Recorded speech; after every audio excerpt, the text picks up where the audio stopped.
우리에게 주시는 생명의 산 본문 말씀 사무엘상 오늘 끝부분 사무엘상 17장 끝부분 50절에서 58절까지의 말씀을 함께 나누겠습니다.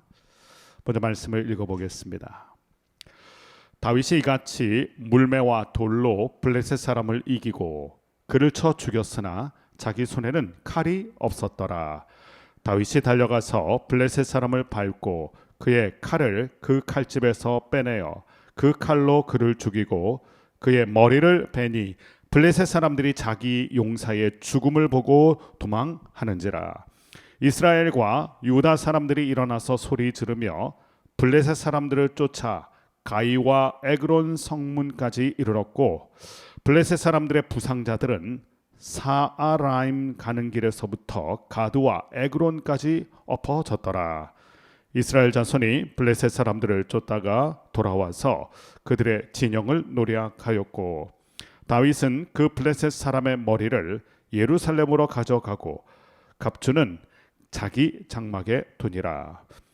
사울은 다윗이 블레셋 사람을 향하여 나아감을 보고 군사령관 아브넬에게 묻되 아브넬아 이 소년이 누구의 아들이냐? 아브넬이 이르되 왕이여 왕의 사심으로 맹세하옵나니 내가 알지 못하나이다 하매 왕이 이르되 너는 이 청년이 누구의 아들인가 물어보라 하였더니 다윗이 그 블레셋 사람을 죽이고 돌아올 때에 그 블레셋 사람의 머리가 그의 손에 있는 채 아브넬이 그를 사울 앞으로 인도하니 사울이 그에게 묻되 소년이여 누구의 아들이냐 하니 다윗이 대답하되 나는 주의 종 베들레헴 사람 이새의 아들이니이다 하니라.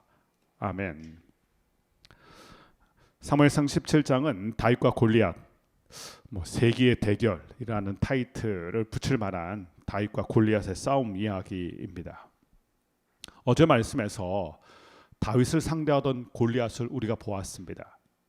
세상이 우리를 어떻게 보는지, 세상이 우리에게 어떻게 다가오는지를 골리앗의 모습을 통하여 우리가 볼 수 있었는데 골리앗이 본 게 있습니다. 다윗의 손에 도대체 무엇이 있는가? 나에게는 칼과 창과 단창, 힘과 권력과 사람이 있는데 너는 도대체 뭘 가지고 있니? 세상이 우리 가운데 끊임없이 주는 메시지입니다. 너 뭘 갖고 있니? 너는 어떤 무기를 갖고 있니? 다윗은 막대기 하나뿐이었지만 그러나 세상이 볼 수 없는 골리앗이 볼 수 없는 그의 강력한 무기. 다윗은 그것을 하나님의 이름이라고 선포했습니다. 세상 앞에 우리가 무엇을 가지고 나아가야 되는지를 다윗이 잘 보여준 것입니다.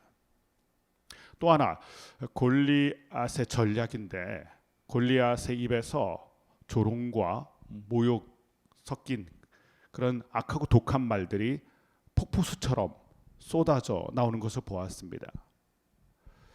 이것을 우리가 조심 또 주의해야 합니다. 우리의 마음을 병들게 만들고 우리의 영혼을 주눅들게 만드는 세상의 악한 소리들, 이 소리를 우리가 어떻게 받아내야 하는지 다윗은 잘 보여준 것입니다. 하나님의 이름으로 나아가고 믿음으로 나아갔기 때문에 그것이 방어막이 되고 보호막이 되어서 골리앗의 독하고 악한 소리들이 다윗을 뚫고 들어오지 못하던 그것을 우리가 보았습니다. 그리고 그의 결투가 이루어졌는데 우리가 잘 아는 대로 물맷돌로 골리앗을 쓰러뜨립니다. 참 이상하죠? 분명히 골리앗은 철갑을 두른 것처럼 완전 무장을 했었습니다. 빈틈이 없어 보였죠. 그런데 다윗의 물맷돌이 정확하게 날아가서 골리앗의 이마에 명중하게 되고 골리앗은 휘청거리며 쓰러지고 죽게 됩니다. 많은 사람들은 이 물맷돌 대단하다 싶었을 것입니다. 그러나 우리는 압니다. 다윗의 물맷돌 실력이 아니라 하나님의 함께 하심으로 그 물맷돌이 강한 능력이 되어서 골리앗을 쓰러뜨리는 것을 보았습니다. 작지만 강한 능력. 사실은 다윗이 하나님의 이름을 위하여 싸웠더니 하나님이 다윗을 위하여 싸워주신, 사실 다윗보다는 우리가 봐야 될 게 하나님의 이름과 하나님의 능력이었습니다. 오늘 말씀은 그 쓰러진 이후의 일들과 또한 다윗을 바라보는 또 한 사람 사울의 이야기를 오늘 말씀에서 전해주고 있는데, 먼저 50절 말씀 보면 이렇게 기록이 되어 있습니다. 다윗이 블레셋 사람을 이기고 쳐 죽였습니다. 그런데 자기 손에는 칼이 없었더라. 질문은 이것입니다. 칼 없이도 이길 수 있나? 당신은 칼이 없으면 이기지 못한다. 좋은 무기가 없으면 절대로 이기지 못한다. 싸움에서 두 가지 중요한 요소가 있다고 하죠. 첫 번째는 숫자입니다. 일단 숫자가 많아야 돼요. 그러니 인해 전술이라는 탁월한 전술이 나오지 않았습니까? 일단 사람 수로 몰아붙이면 그 승기를 잡을 수 있는 전략이 됩니다. 두 번째는 무기가 중요하죠. 칼이 창을 이기기 어렵고요. 창이 총을 이기기 어렵고 총이 탱크를 이기기 어렵습니다. 강한 무기를 가질수록 승리할 확률은 점점 높아지게 됩니다. 이렇게 숫자도 중요하고 무기도 중요합니다.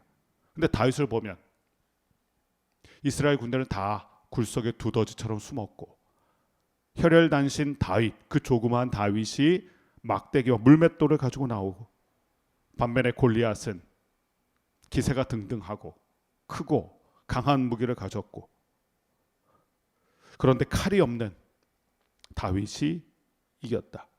이게 무엇을 보여줍니까? 성도와 교회는 숫자와 무기로 싸우지 않는다. 골리앗 같은 세상에 성도와 교회는 세상이 말하는 힘과 권력과 사람으로 싸우지 않는다.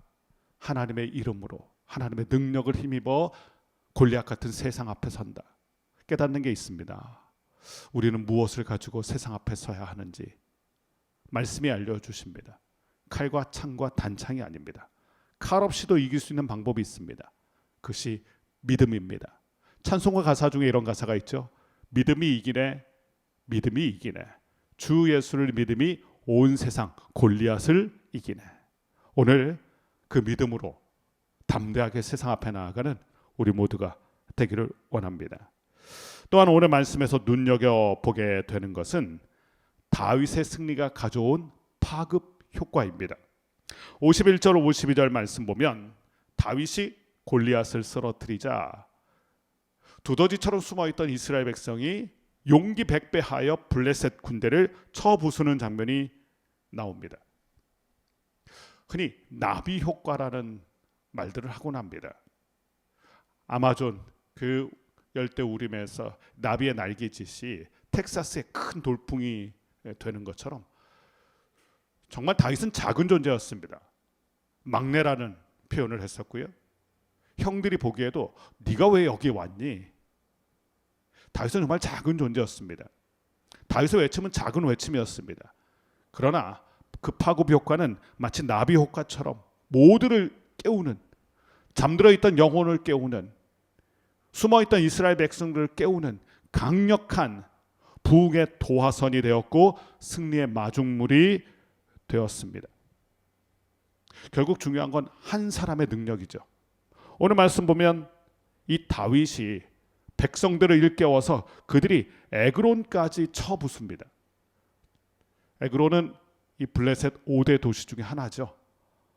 그러니까 용기 백배한 이스라엘 백성이 적진의 한복판까지 뛰어들어서 블레셋을 초토화시키는 장면이 나왔던 것입니다. 이 모든 것이 누구 때문에 이루어진 것입니까?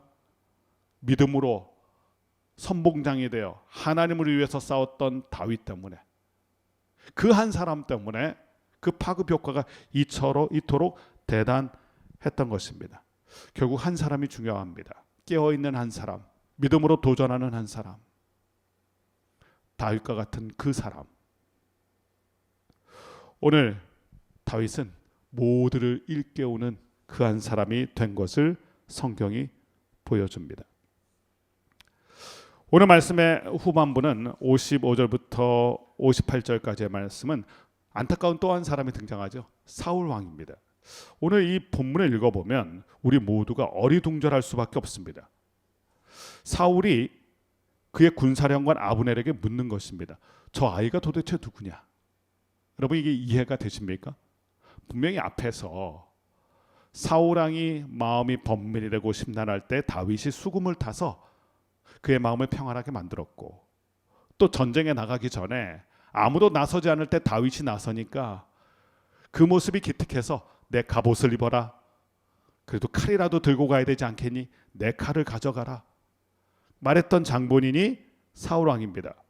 그런데 사울 왕이 이 다윗을 알아보지 못합니다. 55절 말씀 보면 이 소년이 누구의 아들이냐? 아브넬이 이르되 왕의 사심으로 맹세하옵나니 내가 알지 못하나이다. 사울은 왕이었고요. 아브넬은 군사령관입니다.